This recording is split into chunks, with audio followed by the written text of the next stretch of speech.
अस्सलामुअलैकुम व्यूअर्स, कैसे हैं आप? आई होप अल्लाह के करम से आप ठीक होंगे।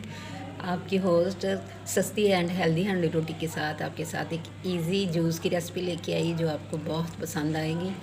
मैंने सोचा क्यों ना मौसम के मुताबिक गाजर का जूस बनाते हैं। गाजर का जूस तो सभी बनाते हैं लेकिन हम थोड़ा सा यूनिक तरीके से बनाते हैं। व्यूअर देखें, हमने फ्रेश गाजर लुक देखें, फ्रेश गाजर को अच्छी तरह हमने वॉश किया है। वॉश करने के बाद हमने क्यूब में इसकी कटिंग कर ली है। आपने वॉश अच्छी तरह करना है। अगर इसके साथ डस्ट या रेत रह गई तो आपका सारा जूस ख़राब जनाब। तो आप बाद इसका जूसर मशीन में जूस निकालें। जो आपने यूनिक हमने आपको टेक्निक बतानी है वो ये है कि इसमें हम थोड़े इंग्रेडिएंट शामिल करेंगे जिससे इसका टेस्ट दुबाला हो जाएगा। चलें देखते हैं।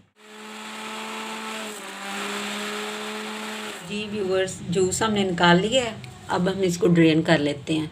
वैसे तो मैंने मशीन को एक थिक की ऑप्शन थी, एक क्लियर पे रखा था, लेकिन फिर भी ना बच्चे ज़रा पसंद करते हैं कि बिल्कुल ही। अब आप इस जूस में ये देखिए, ऑरेंज के मैंने सीड निकाल ली है। फ्रेश ऑरेंज है, फ्रेश जूस जो कि आपकी सेहत के लिए बहुत ही हेल्दी है। इसको हम ऐड कर लेंगे। एक गिलास में अपने टेस्ट के मुताबिक ऐड कर लें। आप इसका जूस वैसे भी निकाल सकते हैं, वैसे मैंने तो हाथ से ट्राई। ये व्यूअर्स देखें, ये देखें, ये काला नमक है, आपको इजीली बाज़ार से मिल जाएगा। हम ये ऐड करेंगे, इससे जूस का टेस्ट देखिएगा।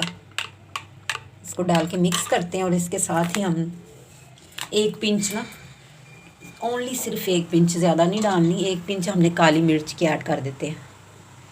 अक्सर ये गाजर का जूस ना बादी होता है, तो जिन्हें स्टमक प्रॉब्लम है ना उनके लिए ये ज़रा ना हज़म जल्दी हो जाएगा। अभी इसकी फ़ाइनल लुक। जी व्यूवर्स, देखिए हमारा जूस मज़ेदार टेस्टी जूस तैयार है जो आई होप आपको ज़रूर पसंद आएगा। देखें, मैंने एक लेमन का स्लाइस लगा दिया इसको डेकोरेट करने के लिए। जूस को देख के देखिए, मज़ेदार टेस्टी जूस तैयार है, हेल्दी एंड सस्ता। तो आपको देख के दिल करेगा कि वाकई ना इसको सारा ही पी जाएं एक ही घूंट में। तो दिल करता है देख के बोलें, just looking like a wow. इसके साथ ही अपनी होस्ट को इजाज़त दें रेसिपी के साथ। अल्लाह हाफिज़।